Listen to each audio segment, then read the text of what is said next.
pula. Okay, sekarang ni sekejap saya tengah, okay, saya dah onkan button recording.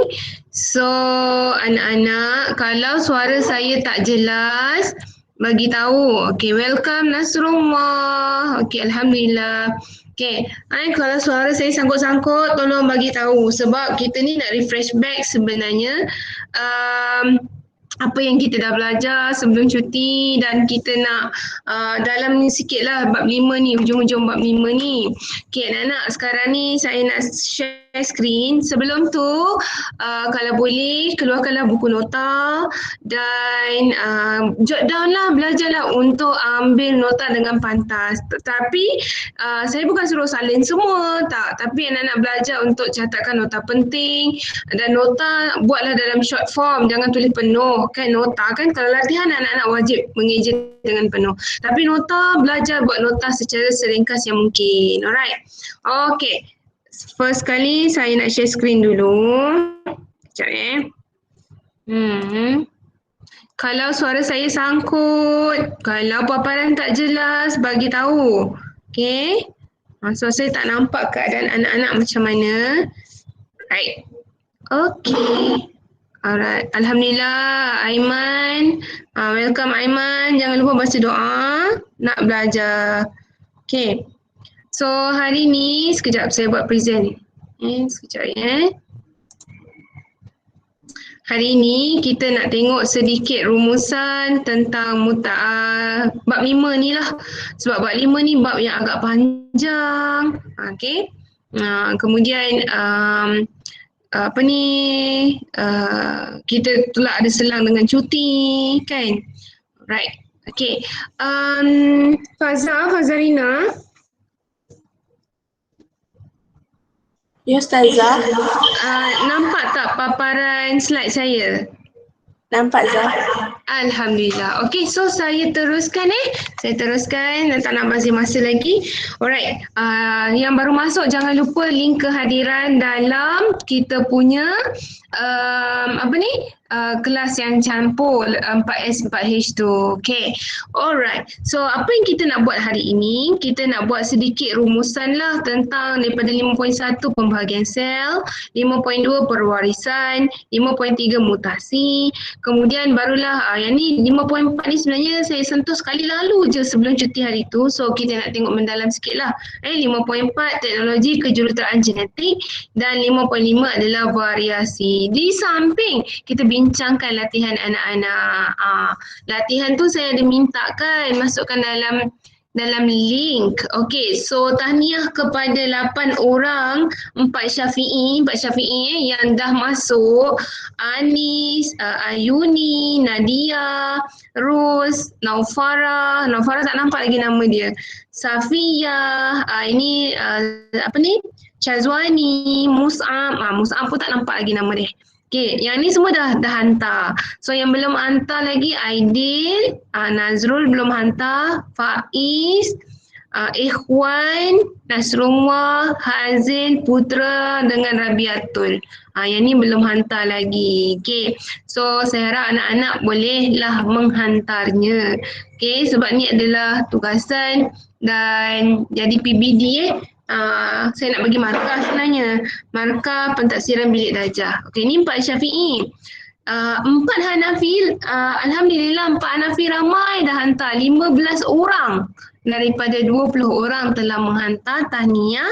4 Hanafi, Sarah, Syahira, Faza, Faris, Syaziana, Arfa ni betul tak Arfa? Nama awak yang email Dila Adila. Betul ke Arfa? Betul Zah. Alhamdulillah. Saya kata siapa Dila Adila ni? Rasanya Arfa ni. Okey, Isha ni Batrisha. Betul tak Batrisha? Betul Zah. Nama special sikit.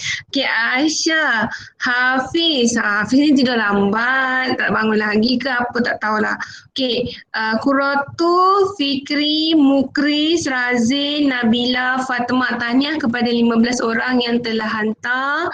Dan ada 5 orang lagi yang belum hantar ni. Yusuf, Yazid, Aiman, Aina, Ain. 3A ni kat bawah ni. Okay, so tolonglah hantar sebab saya nak pergi markah. Macam mana saya nak pergi markah kalau tak hantar kan? Okay, so silalah hantar. Okay, alright. Seterusnya, kita tengok slide seterusnya. Ini rumusan. Okay, rumusan tentang mitosis dan meiosis. Okay, sekejap ya. Oh, saya tak besarkan. So, dia kecil. Barulah besar paparan. Oh, okay. Okay, alright. Sekarang ni pembahagian sel ada 2, mitosis dengan meiosis. Okay, sekejap saya tak nampak peserta. Barulah best. Nampak peserta sikit. Okay, sorry tau. Okay. Saya nak tanya pada Aisyah Sofia. Ya, Ustazah. Okey, Aisyah. Cuba kita tengok mitosis dengan meiosis ni kan. Cuba tengok nombor 1. Kalau Aisyah ingat lagi, mitosis ni berlaku kat mana dalam manusia? Tak ingat? Okey, saya bagi clue. Sel kita ada 2, sel soma dengan sel pembiakan. Kalau mitosis, sel soma ke sel pembiakan? Sel soma. Bagus, betul. Untuk mitosis berlaku dalam sel soma. Kalau tumbuhan, ingat tak nama dia? Tisu apa? Mula dengan perkataan tisu. Tisu meri. Bagus. Tisu meristem. Tisu meristem ni maksudnya hujung pucuk, hujung akar. Yang tu paling giat lah untuk berlakunya mitosis. So, meiosis ni berlaku kat mana ni, Aisyah? Kalau meiosis. Meiosis, Ustazah. Organ pembiakan.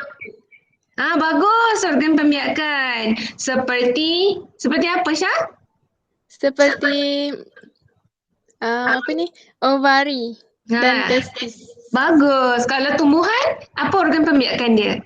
Enter dan ovari. Ya, betul. Tahniah, Aisyah. Okey, sebab ini kita just review saja ulang kaji kan. Okey, betul. So sekarang ni kita tengok mitosis, berapa sel anak yang terhasil. Kalau saya tanya Safia. Oh, Safia. Saya. Berapa banyak sel anak yang terhasil dalam mitosis? 2. 2, betul. Dalam meiosis? 4, betul. Tahniah Safia. Okey, nombor 3. Bilangan kromosom sel anak dengan sel induk. Okey, clue dia sama ke separuh? Okey, clue dia sama ke separuh? Okey, saya nak tanya lelaki lah. Siapa? Ikhwan. Ikhwan baru masuk tadi, tapi boleh kau tanya Ikhwan? Ikhwan, kau boleh respon tak? Yuza. Okey, Ikhwan, dalam mitosis, bilangan kromosom sel anak sama ke separuh sel induk? Separuh sel induk. Mitosis. Sama sel induk Zah. Yang separuh tu yang mana? Yang separuh tu yang mana?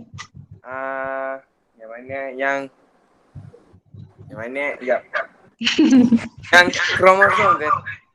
Kalau kromosom tu separuh daripada induk, mitosis ke meiosis?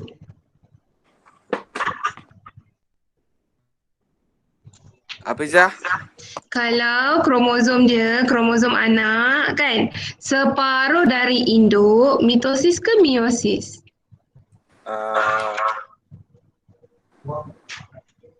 Tadi mitosis Ikhwan kata sama ke separuh? Separuh. Sama. Sama. So kalau meiosis? Tak sama. Separuh lah. Lah. kan pilihan dia sama ke separuh Ikhwan ni. Okay, thank you Ikhwan. Anak-anak kena ingat, mitosis bilangan kromosom sel anak tu sama dengan induk. Kalau meiosis separuh dari induk.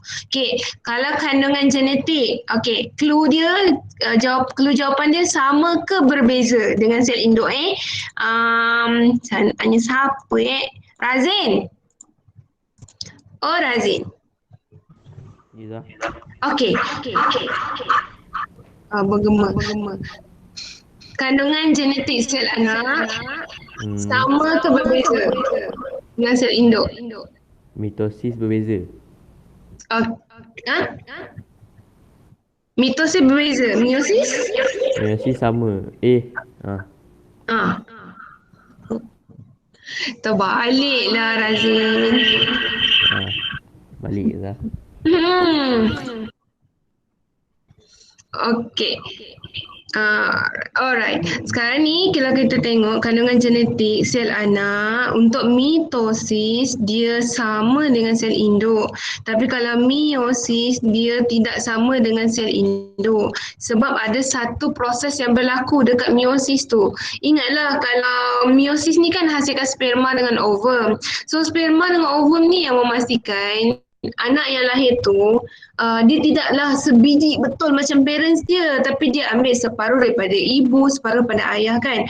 So pencantuman genetik tu disebabkan oleh berlakunya satu proses. Proses yang mana? Proses nombor 6 ni, pindah silang. So dalam meiosis menghasilkan sperma tadi ada pindah silang. Okay? Manakala dalam mitosis yang tidak menghasilkan sperma dengan ovum, so dia tak ada pindah silang. Okay? Alright. Sel induk membahagi berapa kali? Kalau mitosis membahagi sekali je. Kalau meiosis, sel induk membahagi 2 kali. Sebab tu ada nama meiosis 1, meiosis 2. Okey, pindah silang. Mitosis tidak berlaku pindah silang.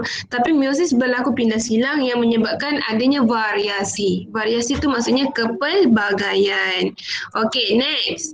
Ini ulang kaji je, jangan risau. Kita dah tengok dah hari tu sebelum cuti, iaitu tentang kacukan monohybrid. Monohybrid maksudnya satu ciri. Okey, so ciri apa yang dia tengok kat sini? Ketinggian. Okey, ini adalah baka tulen. Okey, iaitu ini adalah ciri homozygote dominant, T besar. Ini adalah homozygote recessive, T kecil.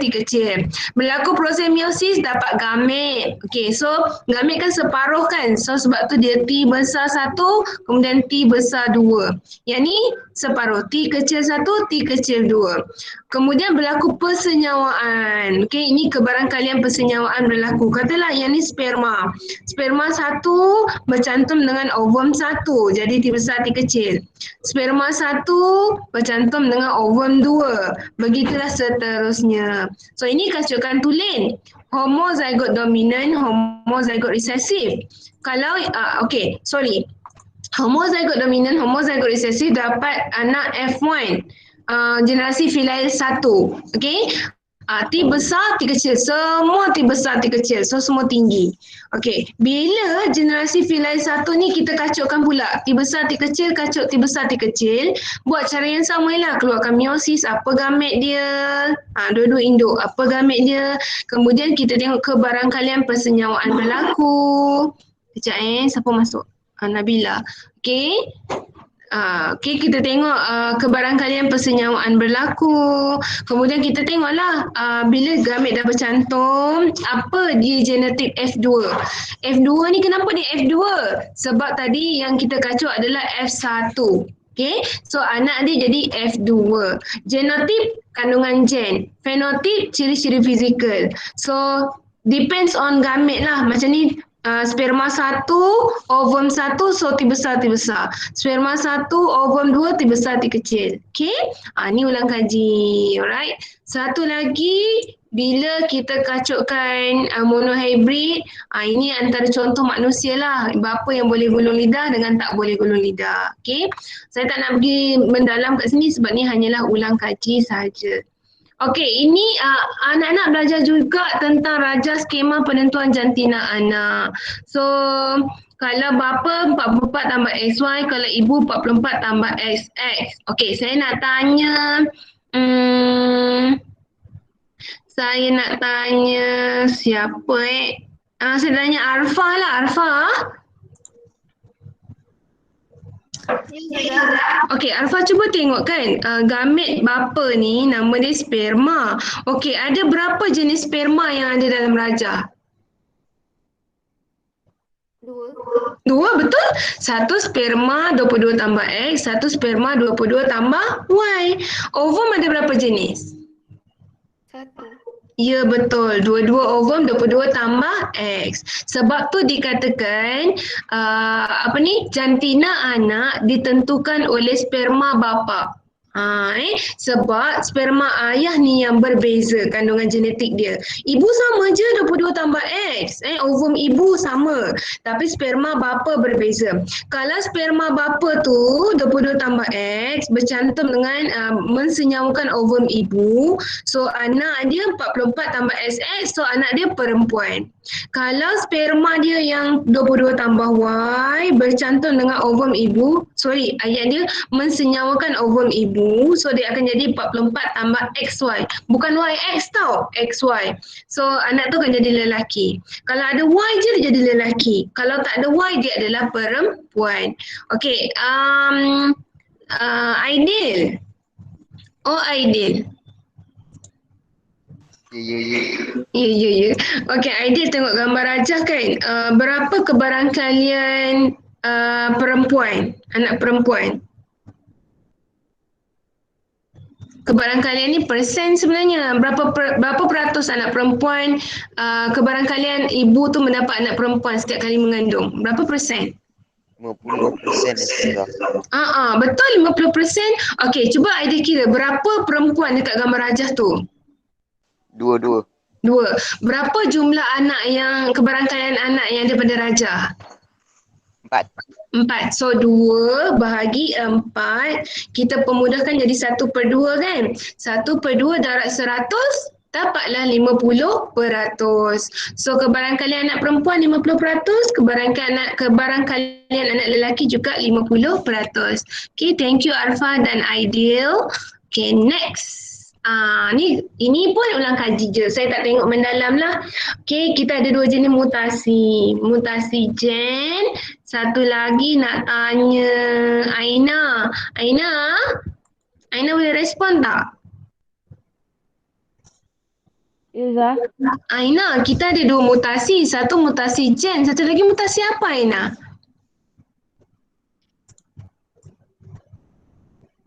Ingat tak?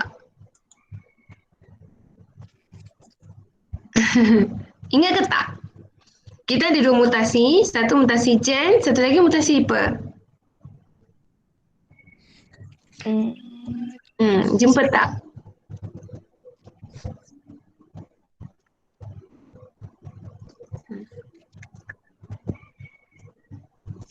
Dapat tak Nah?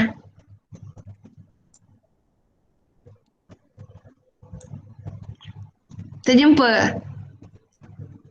Kalau tak jumpa tak apa, don't worry. Okay, tak apa. Kita minta bantuan lah. Kita minta bantuan Fatima. Fatima? Kita tak lagi soal lain je. Fatima? Iza.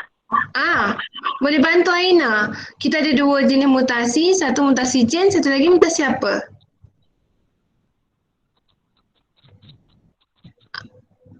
Mutasi kromosom. So kita ada 2 jenis mutasi. Satu mutasi gen, satu lagi mutasi kromosom. Okay Aina thank you Fatima, thank you Aina. Okay, kalau mutasi gen, contoh dia buta warna. Ini tak dapat bezakan warna merah dengan warna hijau. Anemia sel sabit, sel darah merah dia bentuk sabit. Jadi dia kurang keupayaan untuk membawa oksigen. Hemoglobin dia tidak terbentuk dengan baik. Thalassemia, yang ni sel darah merah dia sangat mudah mati. Jadi kadang-kadang keupayaan sel darah merah tu mengangkut oksigen tu kurang cekap. Okay, dan hemofilia adalah penyakit di mana darah susah nak membeku. Darah membeku bila ada platelet, tapi platelet dia tak boleh terbentuk, maka darah tu sentiasa mengalir walaupun luka tu kecil. Okay, alright, itu mutasi gen. Kemudian kita ada mutasi kromosom macam Fatimah sebut. Kromosom senang nak ingat mutasi dia sebab dia ada perkataan sindrom. Sindrom Down, sindrom Turner, sindrom Klinefelter. Okey. Sarah? Oh, Sarah. Sarah. Kalau sindrom Turner, lelaki ke perempuan? Perempuan. Yes, good. Kalau Klinefelter? Lelaki. Kalau sindrom Down? Lelaki perempuan. Ya, bagus Sarah. Tahniah. Sindrom Down, dia lelaki dan perempuan sebab kecacatannya pada pasangan 21, bukan pasangan pada yang menentukan jantina. Kromosom seks tu 23. Bukan. Dia cacat pada pasangan ke-21 jadi 3. Tak jadi pasangan, jadi triplet pula kromosom dia. Tapi kalau sindrom Turner, kecacatannya pada pasangan kromosom ke-23. 1X hilang. Okey, kalau Klinefelter pula, kecacatan pada pasangan ke-23 juga, tapi tambah pula 1X. Okey, so jumlah kromosom, bukan jumlah kromosom, bilangan kromosom dia 44 tambah X, XY. Kalau Turner 44 tambah XO, O tu kosong lah. Kalau sindrom Down 45 tambah XX kalau perempuan, 45 tambah XY kalau lelaki. Right?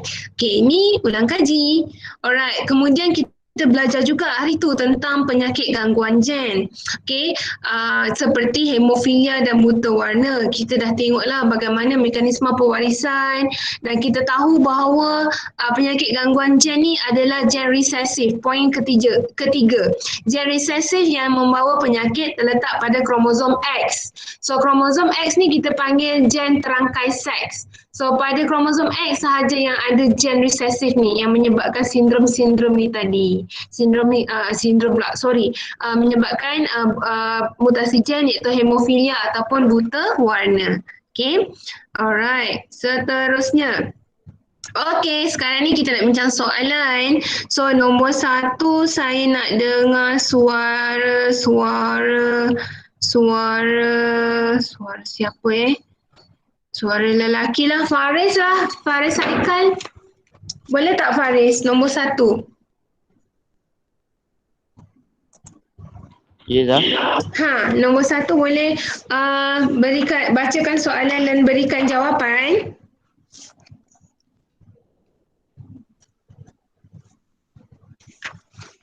Faris dah hantar, tak apa Faris baca je. Salah betul tak apa Faris, kita belajar. Tapi kita bincang dulu. Okey, silakan Faris. Nombor 1. 49 Muka surat. Ya, sorry. Saya tak bagi tahu muka surat pula. Ya, betul. Faris muka surat 49.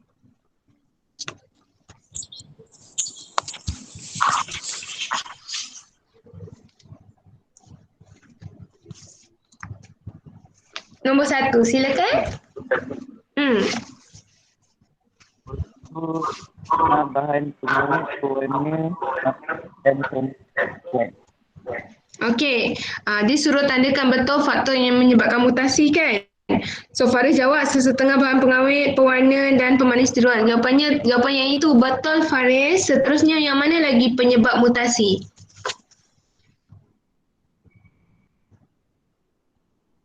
Bahan-bahan kimia seperti pestisid, nikotina dalam rokok dan sedaap. Betul, bahan kimia seperti pestisid. Okey, anak-anak boleh jot down sikit. Pestisid tu maksudnya racun serangga. Okey, ni bayangkan racun serangga duduk dalam rokok anak-anak. Ya Allah. Racun serangga, nikotina dalam rokok dan dadah. Tu boleh menyebabkan mutasi tau.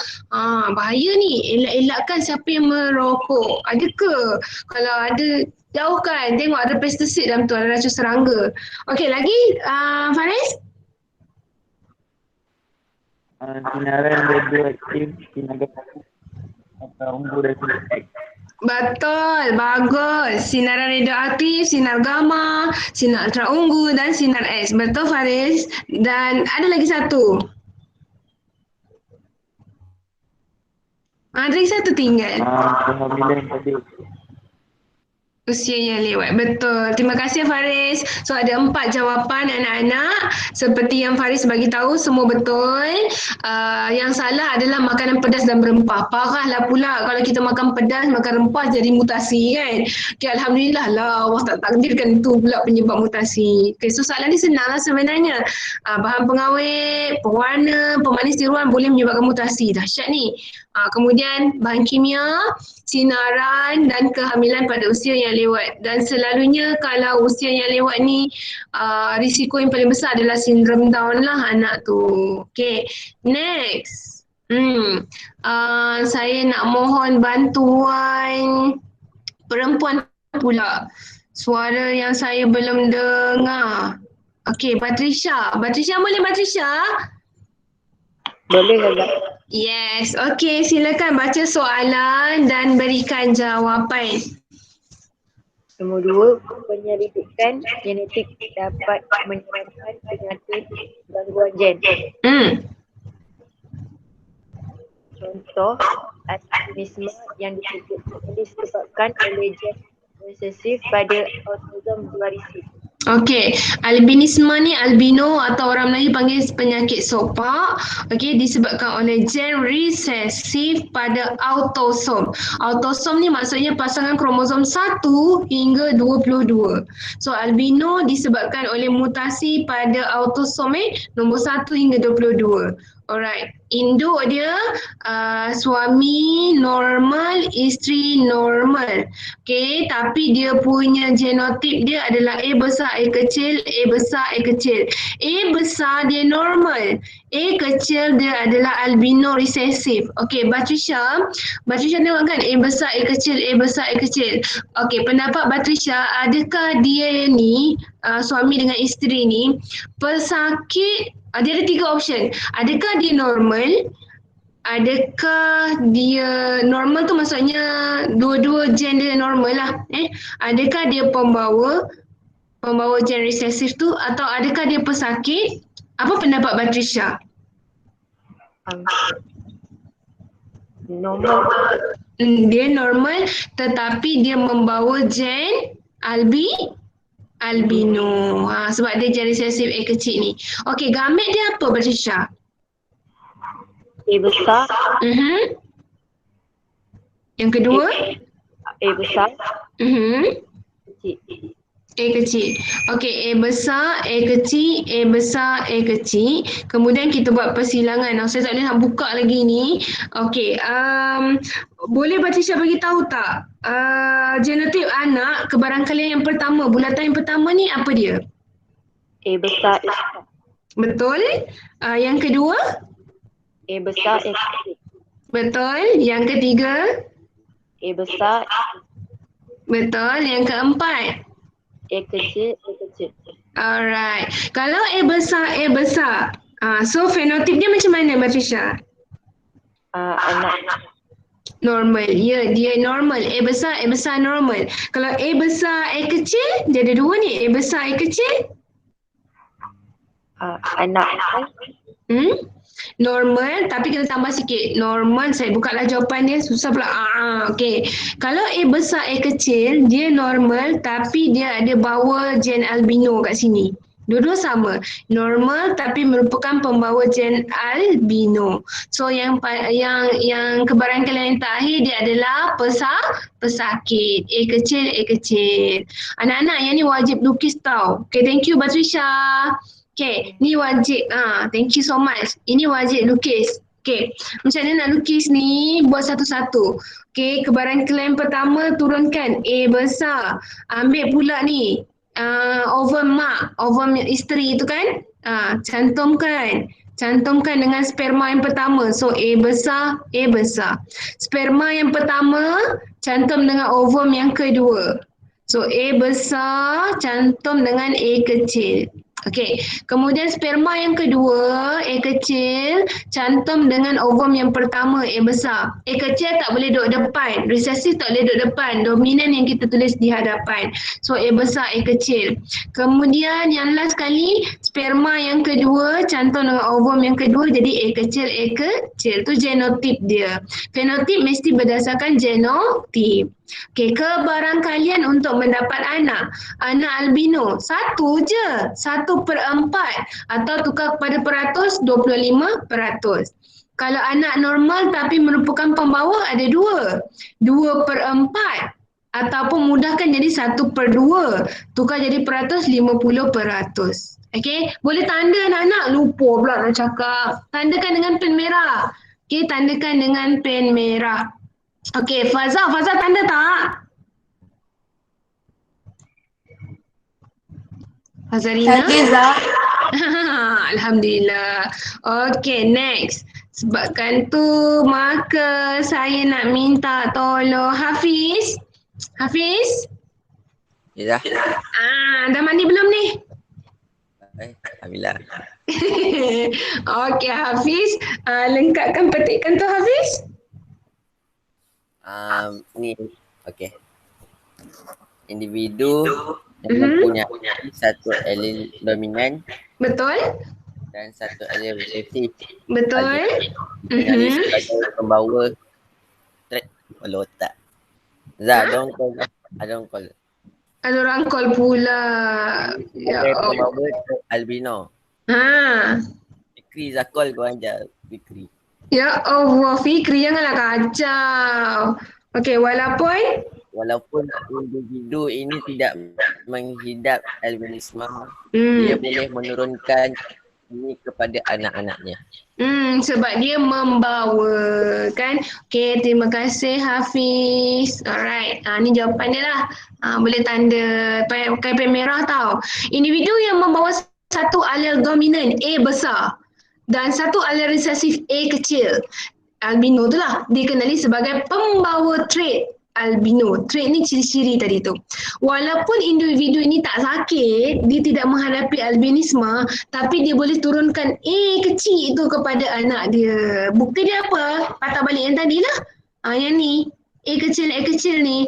Kalau suami pun bawa trait albino, isteri pun bawa trait albino, maka ada kebarangkalian sebanyak 25% anak dia akan menghadapi albino.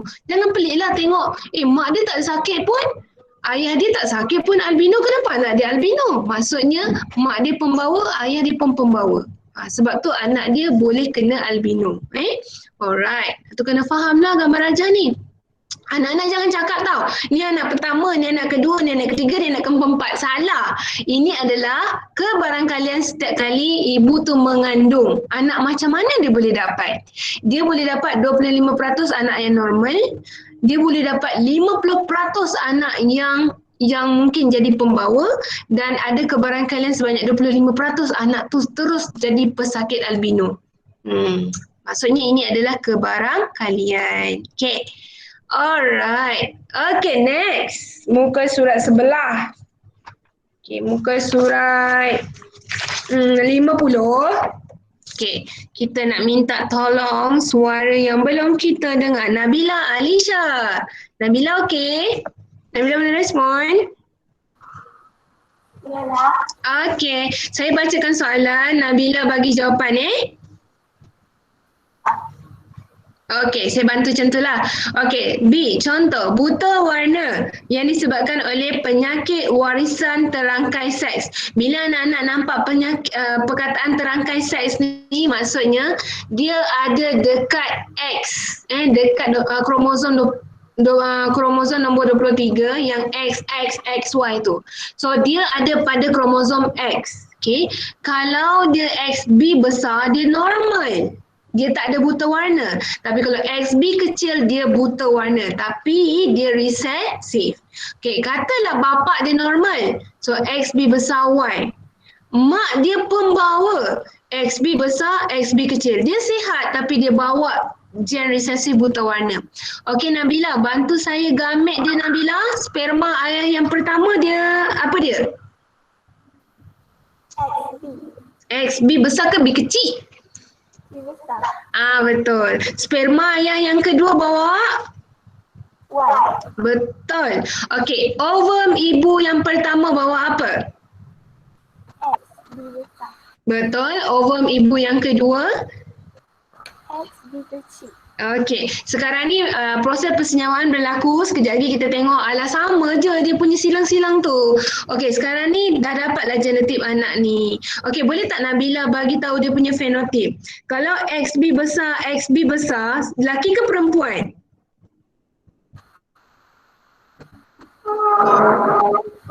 Perempuan normal. Betul. XX perempuan, B besar normal. So ni perempuan normal. XB besar, XB kecil? Perempuan pembawa. Betul, bagus. XB besar, Y? Lelaki normal. Betul. Kalau XB kecil, Y? Lelaki buta warna. Lelaki yang merupakan pesakit buta warna. Okey, tahniah Nabila. Alhamdulillah.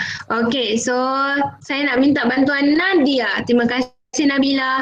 Okey, sekarang ni Nadia. Nadia?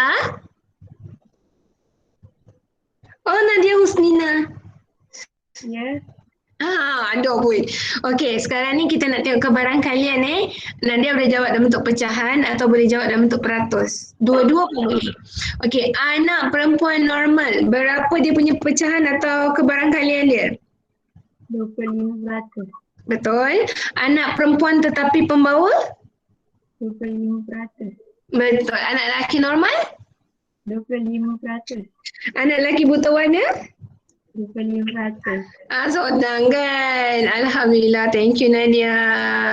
Okey, terima kasih Nabila dan Nadia. So inilah jawapannya. Okey, boleh bentuk peratus, boleh bentuk pecahan. Yang ni yang kena lukis cantik-cantik tau ni. Pakai pembaris kalau boleh. Kalau malas, buatlah garisan lurus, jangan buruk now. Nanti saya tengok ni cantum yang mana, yang ni cantum yang mana kan. Okey, buatlah elok-elok. Buat ke tak buat? Ke kat situ kosong je tak buat? Okey, Alhamdulillah. Jangan biar kosong je tau. So sebab ni ada markah ni. Garisan-garisan. Nampak je garisan. Alah, garisan je tapi dapat markah. Okey. Alright. So soalan C yang terakhir. Kita cari siapa kita belum dengar lagi. Ayuni. Ayuni. Ya, saya Ustazah. Okey, Ayuni saya bacakan soalan. Sekejap lagi Ayuni bagi jawapan Alright. Okey, contoh hemofilia. Tadi kita tengok buta warna. Sekarang kita tengok hemofilia yang darah susah nak beku tu. Yang disebabkan oleh penyakit warisan terangkai seks. Sebut je terangkai seks, dia ada pada kromosom X pasangan ke-23. So XH besar normal, dominant. SH kecil dia adalah penyakit hemofilia dan dia adalah resesif. Induk, lelaki tu pesakit hemofilia. Sebab tu dia X, H kecil, Y. Ada Y je lelaki tau. Okey, perempuan dia adalah pembawa. So X, H besar, X, H kecil. Dia sihat tapi dia bawa alel hemofilia. Okey, Ayuni berikan gamet untuk sperma ayah. Yang pertama apa dia? XH kecil. Betul. Yang kedua? Y. Betul. Ovum yang pertama? XH besar. Betul. Ovum yang kedua? XH kecil. Bagus Ayuni. Alright, Ayuni, sekarang ni kita nak translate genotip. Persenyawaan telah berlaku. Sekarang ni kita dapat genotip yang pertama. XH besar, XH kecil. Laki ke perempuan? Perempuan. Dia normal ke pembawa ke pesakit? Pembawa. Bagus, betul. Yang kedua? Perempuan hemofilia. Bagus. Yang ketiga? Lelaki normal. Bagus. Yang keempat? Lelaki hemofilia. Alright, thank you Ayuni. Okay, saya nak dengar suara Qurratu Ain ni. Qurratu Ain ni? Ya, Ustazah. Sila beri kebaran kalian untuk semua anak-anak di bawah. Okay, bacakan. Anak lelaki normal 25%. Anak perempuan normal tetapi pembawa 25%. Okay. Anak lelaki bersifat hemofilia 25%. Betul. Anak perempuan bersifat hemofilia 25%. Bagus. Senang ke susah nak belajar tentang mekanisme pewarisan ni? Anak-anak rasa senang ke susah? Nah. Senang kan? Kalau kita dah faham, insya-Allah senang kan? Yang penting kita nak tahulah yang mana terangkai seks. Dua je terangkai seks. Buta warna dengan hemofilia. Apa maksud terangkai seks? Kena tulis X ni. X, H kecil, X, H besar ni. Tu masuk terangkai seks. Hemofilia, buta warna. Cuba tengok kan? Buta warna pun sama.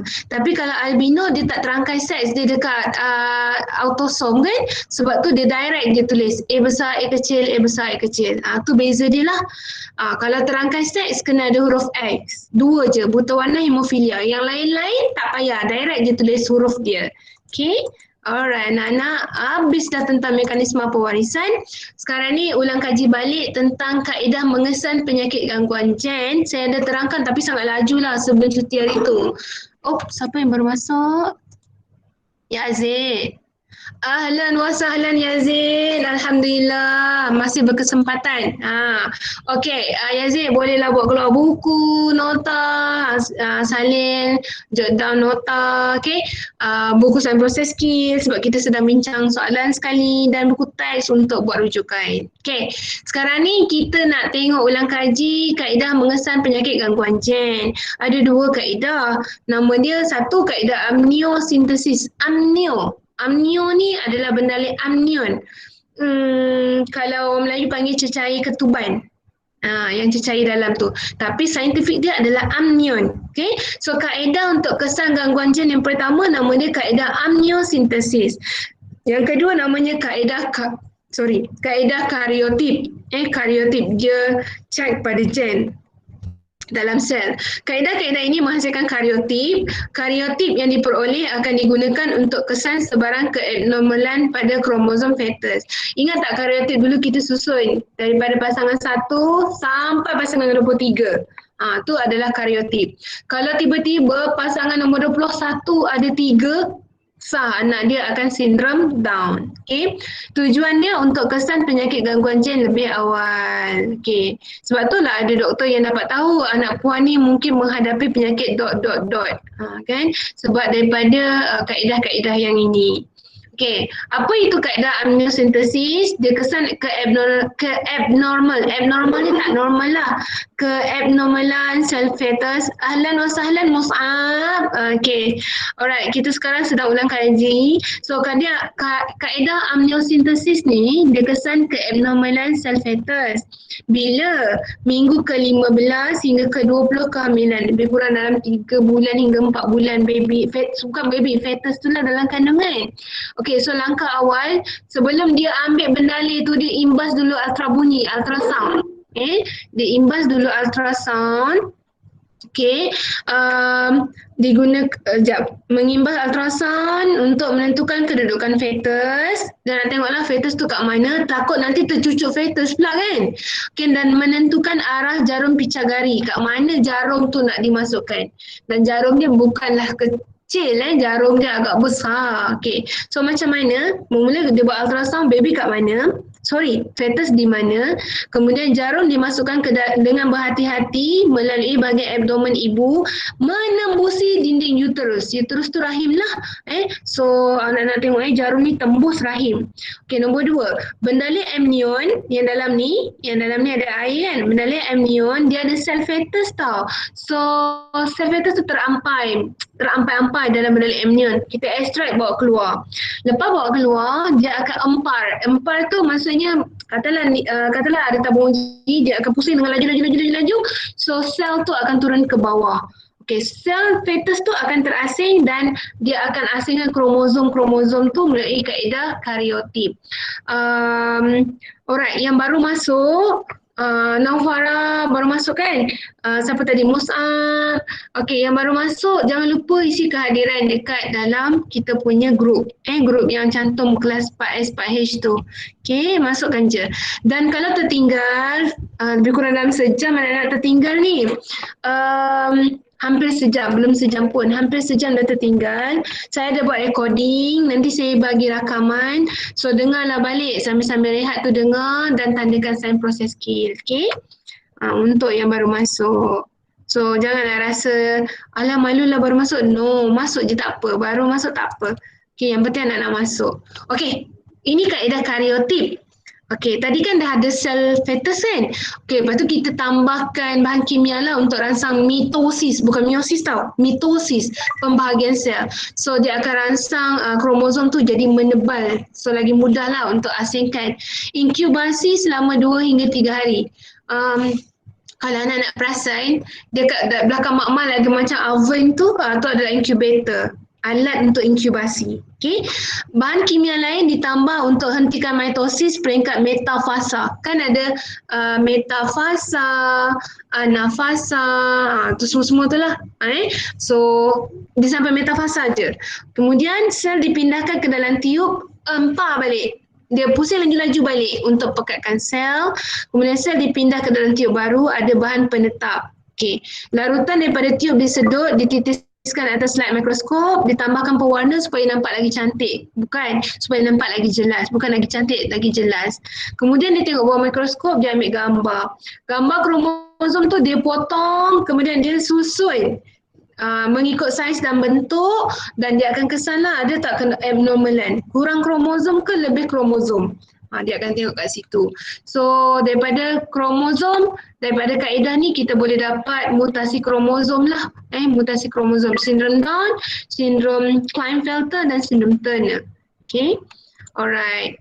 Kita ulang kaji. Okay. Seterusnya aplikasi penyelidikan genetik untuk manfaat pada manusia ada 3 bidang penyelidikan genetik tu, iaitu sains forensik, terapi gen dan genealogi genetik. Apa tu genealogi genetik? Kajian kumpulkan maklumat genetik guna ujian DNA untuk tentukan salah silah keluarga. Dia nak tentukan betul tak daripada ujian DNA tu sebab kita dengan ibu bapa kita DNA dia akan hampir sama.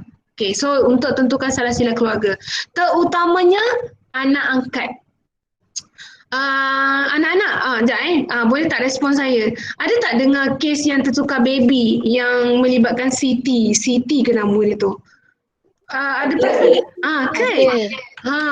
Bayangkan kalaulah suami dia tak perasan tag nama isteri dia tu tertukar, maksudnya dia akan ambil anak orang lain. Let's say dia dah besar baru nampak ni bukan anak dia. Dia nak tahu ni betul ke anak dia ke tidak. So dia kena buat ujian DNA. Dekat sinilah kaedah genealogi genetik ni sangat penting untuk tentukan ibu bapa kandung atau tidak. Dia utamanya untuk anak angkat lah. Untuk anak angkat. Okey.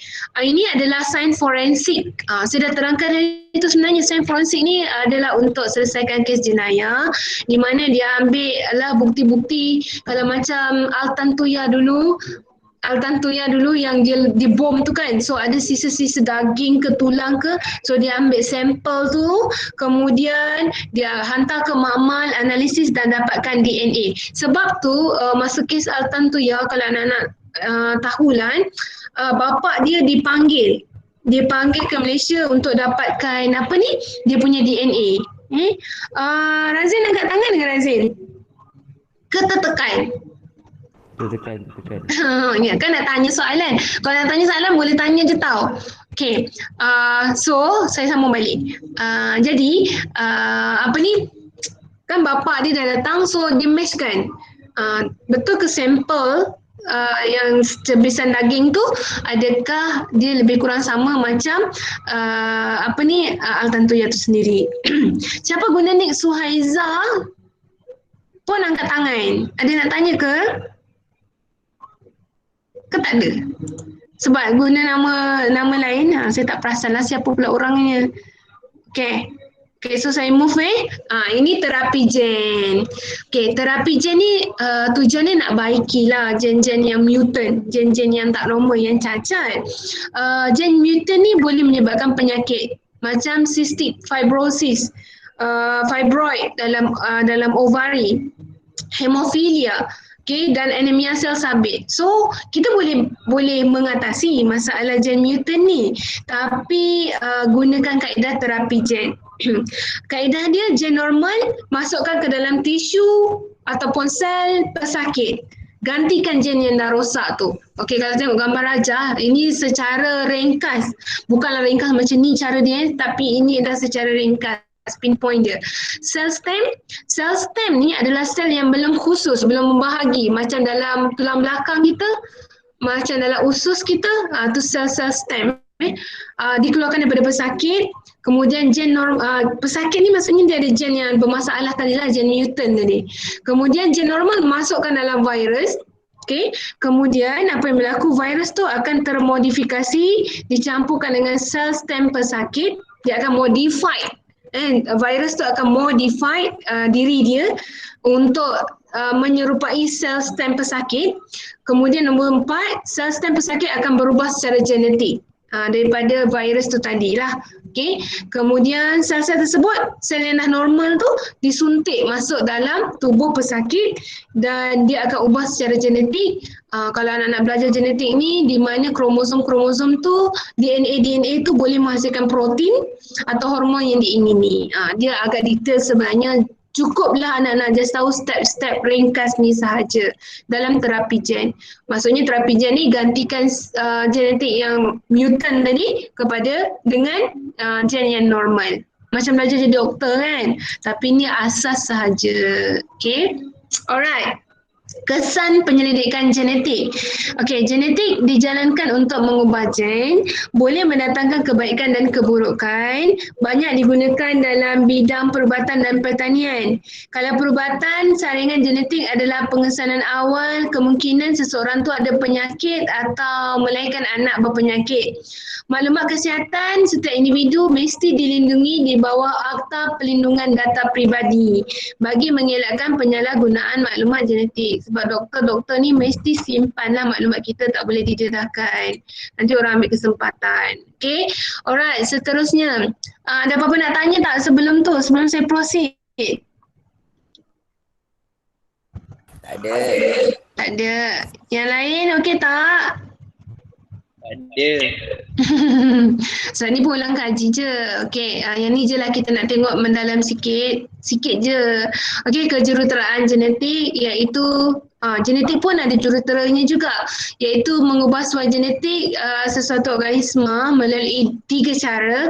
DNA rekombinan, melalui organisma termodifikasi genetik, ataupun selalunya orang panggil GMO, genetically modified organism.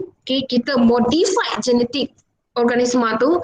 Dan yang seterusnya adalah terapi gen. Okay, kita tengok nombor 1, DNA recombinant. Sebenarnya daripada perkataan combine, recombination. Okay, sebab tu dimelayukan jadi DNA recombinant. Okay, teknologi ni gabungkan DNA daripada 2 spesies yang berbeza. Contohnya manusia dengan virus, manusia dengan bakteria. Memang ada kita bukan gabungkan manusia dengan bakteria tu terus, tak. Tapi kita gabungkan gen dia. Okay. Untuk menghasilkan satu ciri genetik baru yang kita panggil sebagai DNA hybrid. DNA hybrid. Okay. Contohnya penghasilan insulin manusia melalui bakteria bagi pesakit kencing manis. Kalau sebelum ni, dulu pesakit ni kena ambil insulin daripada lembu, tapi mahal sangat. So alternatif dia orang bahagian farmasis dia ambil insulin ni daripada babi. Tapi ada isu pula, isu moral tertentu agama, sensitiviti agama kan. Maka saintis telah menjumpai teknologi DNA recombinant ni, di mana cuba nak tengok gambar rajah sel pankreas manusia. Okay. Kemudian apa yang berlaku ialah dekat situ ada gen kan, gen yang menghasilkan insulin. So enzim akan potong gen yang menghasilkan insulin ni masuk dalam bakteria. Okay, gen manusia ni masuk dalam gen bakteria dan ini dipanggil bakteria recombinant. Okay, bakteria ni masuk dalam tangki penapaian, dia akan maksudnya dia akan menghasilkan lebih banyak bakteria yang ada insulin manusia ni. So banyaklah bakteria ni dapat dihasilkan sebab bakteria kan cara pembiakan dia mudah, berlanda dua. So bila dia belah maka banyaklah bakteria yang ada gen insulin manusia ni. So bakteria-bakteria ni boleh menghasilkan insulin. So insulin ni akan dimasukkan dalam bekas. So dapat dari mana sekarang? Dapat daripada bakteria rekombinant. Kalau kita tengok ni, ini sel bakteria, ini DNA plasmid. Okay. So dia combinekan DNA bakteria dengan DNA insulin, DNA pankreas yang menghasilkan insulin manusia. Okay, nombor 1. DNA dipotong menggunakan enzim pemotong. Kat sini. Gen yang menghasilkan insulin ni kena potong. DNA plasmid ni bakteria lah, dipotong menggunakan enzim pemotong juga. Lepas tu dia combinekan, so DNA ni dipanggil DNA rekombinant, dimasukkan dalam sel bakteria. Bakteria rekombinant mengganda dalam tangki penampaian, kemudian dia akan menghasilkan insulin. So insulin akan diekstrak dan akan ditulinkan dan dia akan diberikan kepada pesakit lah. So anak-anak nak tengok teknologi ni, boleh scan QR code ni. Okay, alright. Ini adalah teknologi kedua, dipanggil organisma termodifikasi genetik GMO, di mana kita ubah genetik organisma untuk tujuan tertentu. Selalunya kita akan gabungkan, saintis menggabungkan gen daripada dua spesies yang berbeza untuk hasilkan ciri baru yang mendatangkan hasil yang lumayan lah. Okay? Iaitu pertama, mengandungi perubahan khusus bagi meningkatkan kualiti komersial. Contohnya, tumbuhan tu dapat menghalang serangga perosak. Kumbang dah tak nak makan dah dia punya daun. Contohnya. Ataupun dia tak ada dah diserang penyakit. Pokok tu sihat, tak ada penyakit, tak ada kulat boleh serang. Pokok tu menghasilkan buah yang lagi besar daripada asal. Pokok tu menghasilkan nutrisi yang tinggi. Okey, contoh GMO ni dulu pernah juga saintis buat pokok tomato, dia combinekan gen daripada babi. Babi kan beranak banyak kan. So pokok tomato tu akan berbuah lebat sampai ke tanah. Daripada batang dia tu sampai ke tanah. Dahsyat tak dahsyat. Okay. Tu antara kajian-kajian yang dia buat lah. Tapi kita tak boleh makan lah sebab dia guna DNA babi. Kan? Tu adalah GMO. Dan GMO ni sangat ada sedikit keraguan lah. Saintis meragui GMO sebab kita tak tahu kesannya pada tubuh manusia. Apa berlaku kan? Kena pula makan tomato yang daripada gen babi tu. Na'udzubillah min zalik. Dia tak tahulah kan. Okey, ini kesannya, kebaikan dan keburukan. So saya nak anak-anak bacalah dalam buku teks. Apa kebaikan teknologi kejuruteraan genetik dan apa keburukan.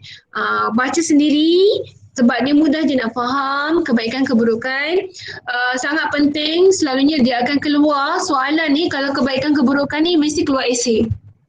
Selalunya lah akan keluar dekat esei, dekat bahagian C, dekat soalan ni anak-anak kena tulis sendiri tu. So tolong bacalah kebaikan dan keburukan. Yang tak baca tahu. Okey, so Ayan, muka surat 51. Okey, semua orang buka muka surat 51, saya proses skill. Saya nak minta bantuan Anis Fasihah. Anis Fasihah boleh bantu? Boleh Ustazah. Okey, Anis bacakan soalan. Lepas tu berikan jawapan. Okey. Nyatakan ciri baka yang diperoleh dalam pembiakbakan pilihan bagi kelapa sawit di bawah. Ciri baka yang diperoleh pertama, mesocrop tebal. Okey. Tempurung nipis. Betul. Saiz besar. Betul. Thank you Anis. Okey, sebenarnya kena tengok belah kiri dulu. Okey, ini adalah buah kelapa sawit. Betul semua jawapan Anis tadi, tahniah. Okey, di mana saintis telah mengacukkan dua jenis kelapa sawit. Kelapa sawit pertama nama dia Dura. Jangan namakan anak Dura. Dura tu nama buah kelapa sawit. Yang kedua adalah Pisifera. Okey, Dura ni sifat dia, mesokarp ni sabut. Buah sawit kita nak sabut sebab sabut tu yang menghasilkan minyak. So sabut dia nipis. Okey, tempurung dia tebal. Kita tak nak tempurung tebal, kita tak nak mesokarp nipis, tapi kita nak buah yang besar.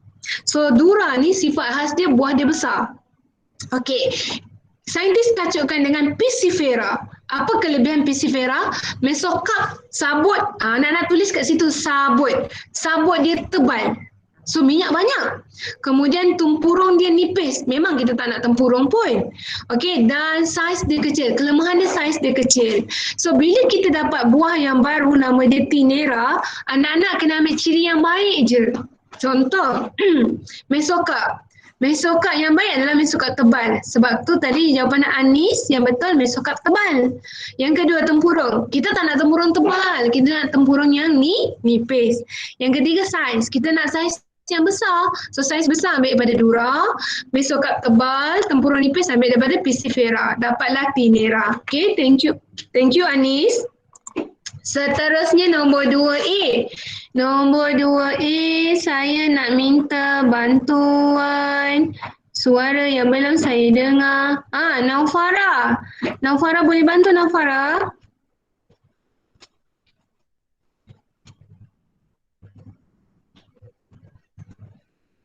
Naufara, ada ke tak Naufara ni? Tadi dia dah masuk. Naufara, tak ada dah. Dah hilang pula Naufara. Okey, siapa saya tak panggil lagi? Siapa boleh cakap? Ustazah tak panggil saya lagi. Siapa Yazid. Fikri pun belum. Okey, A Fikri. Lepas tu B Yazid. Okey, seorang lagi C. Siapa? Seorang lagi C tak panggil. Chris. Mukris. Mukris tadi baca selawat je kan? Okey. So A Fikri, B Yazid, C Mukris. Alright? Okey, silakan dulu. A Fikri.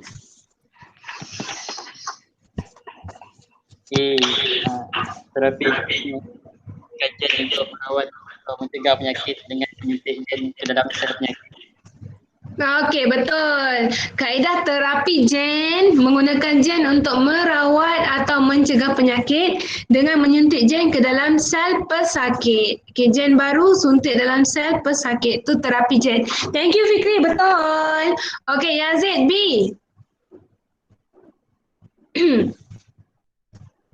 Yazid. Di manakah Yazid? Ada. Okey, silakan.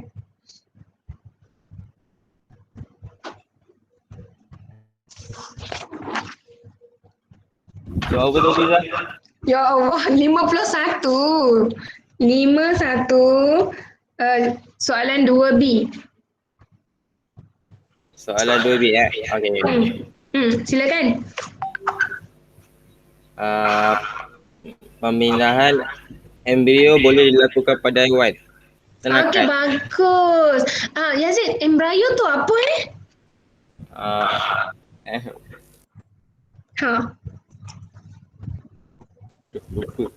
Lupa. Okey, kalau sperma campur dengan ovum, kita panggil dia apa? Tapi ingat, sebelum dia bantu Yazid, sperma campur sperma mensenyawakan ovum, struktur tu kita panggil apa? Mula huruf Z. Zygote. Ya, zygote. Betul. So zygote bila dia dah mula membahagi secara mitosis dengan beberapa sel, so dia dah besar sikit, itulah kita panggil embryo. Kalau zygote tu kecil sangat, dia tak nampak.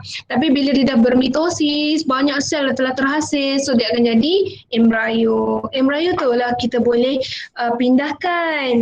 Okay. Alright. Seterusnya si Mukris, silakan. Okey. C. Gen haiwan dimasukkan ke dalam nukleus bakteria untuk menghasilkan insulin. Manusia dalam teknologi DNA rekombinan. Ya, itu yang saya terangkan tadi tentang DNA rekombinan. Okay. Gen haiwan dimasukkan dalam nukleus bakteria macam tadi. Gen insulin daripada pankreas manusia dimasukkan ke dalam nukleus bakteria. Kemudian bakteria tu akan mengganda dan menghasilkan insulin. So insulin tu terhasil, diekstrak keluar, ditulinkan. So teknologi ni dipanggil teknologi DNA rekombinan. Alright. D dan E kita panggil perempuan pula. Perempuan pula yang belum saya panggil. Siapa perasan? Perempuan. Saya rasa saya dah panggil semualah perempuan. Izati. Siapa? Siapa Faris? Faris yang senyap pula dia. Malu-malu sorry. Siapa yang masuk tadi saya dengar Izati. Izati pula. Siapa?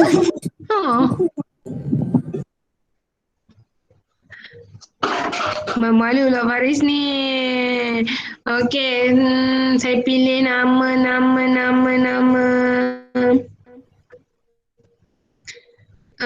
Safia lah, Safia. D Safia, E Sarah. Dua S. Okey, silakan D. Dalam organisme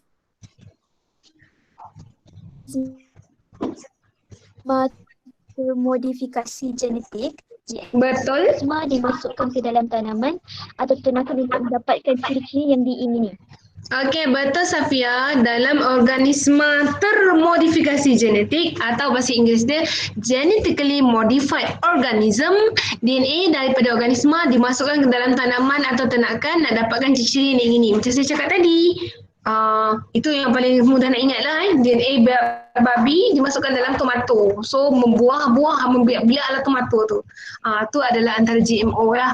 Okay. Tapi sebenarnya banyak je lagi contoh lain yang lagi baik. Dia ambil ciri-ciri yang lebih baik, masukkan dalam tanaman. Sebab tujuannya untuk komersial sebenarnya.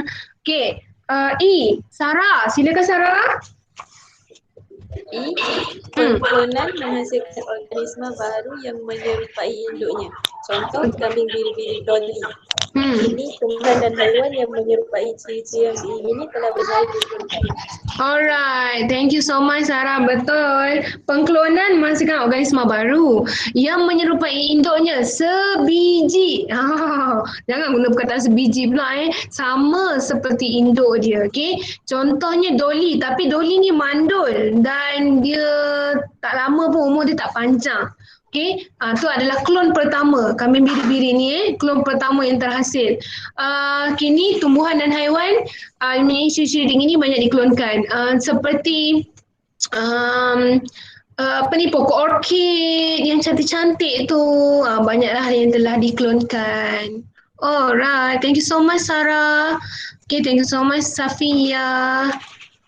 Okey, anak-anak, kita tinggal lagi 10 minit. So, saya nak habiskan 10 minit ni dengan variasi. Jap. Nak tanya. Kalau saya buat kelas tambahan petang sekarang, boleh ke pukul 3? Sejam je, 3 hingga 4 ke? Boleh tak? Ada halangan atau kekangan? InsyaAllah. Boleh. Try lah. Kita habiskan bab 5 ni.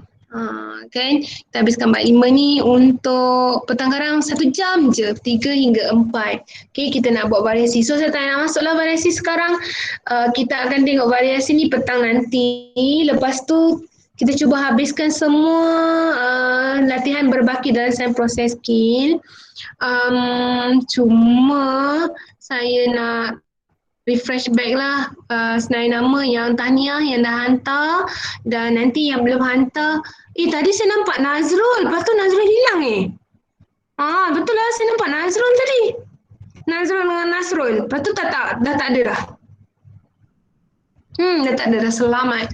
Okay. So ada 8 orang ni yang dah hantar, 8 orang belum hantar, tolong hantarkan.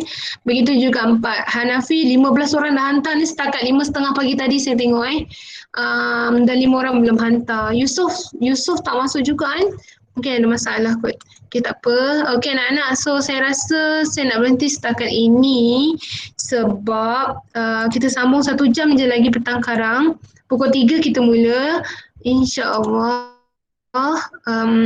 Right. Untuk itu anak-anak ada apa-apa nak tanya ke sebelum kita berakhir? Tak ada kah? Zah, nak tanya? Boleh. Macam contoh boleh nampak tak ada sekarang ni kan ada jagung yang warna apa warna purple tu. Dia boleh organisma dia boleh jadi Bagus Sarah. Terima kasih pada soalan.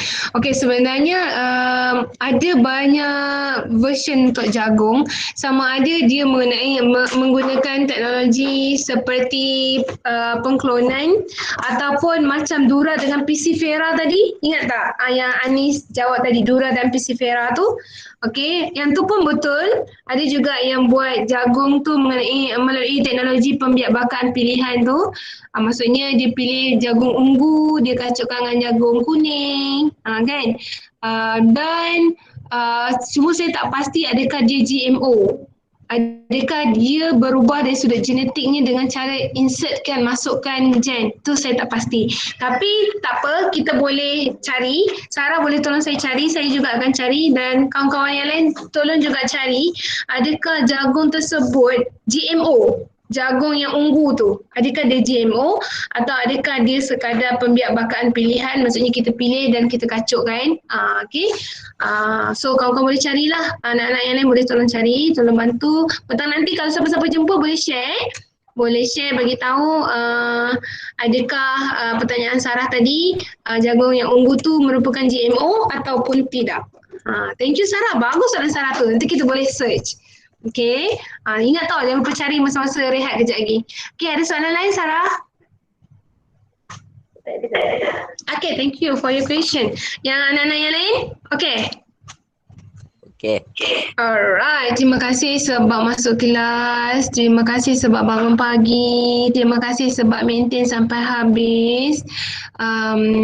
Saya harap anak-anak punya momentum kekal. Ustaz tanya Hafiz tengok bola ke? Ustaz tanya tu.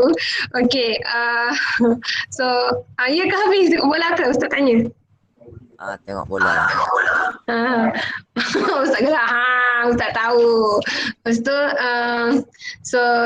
kalau tengok bola sekalipun, tahniahlah sebab berjaya juga masuk ke kelas. Maintainkan momentum yang baik ini dan saya doakan semoga anak-anak semua menjadi anak-anak yang soleh-solehah, berjaya dunia akhirat insya-Allah. Okay? Alright, kita jumpa. Amin. Kita jumpa petang sekarang. Bye. Assalamualaikum. Assalamualaikum. Terima kasih. Ya, saya doakan. Sama-sama. Sama. Terima kasih.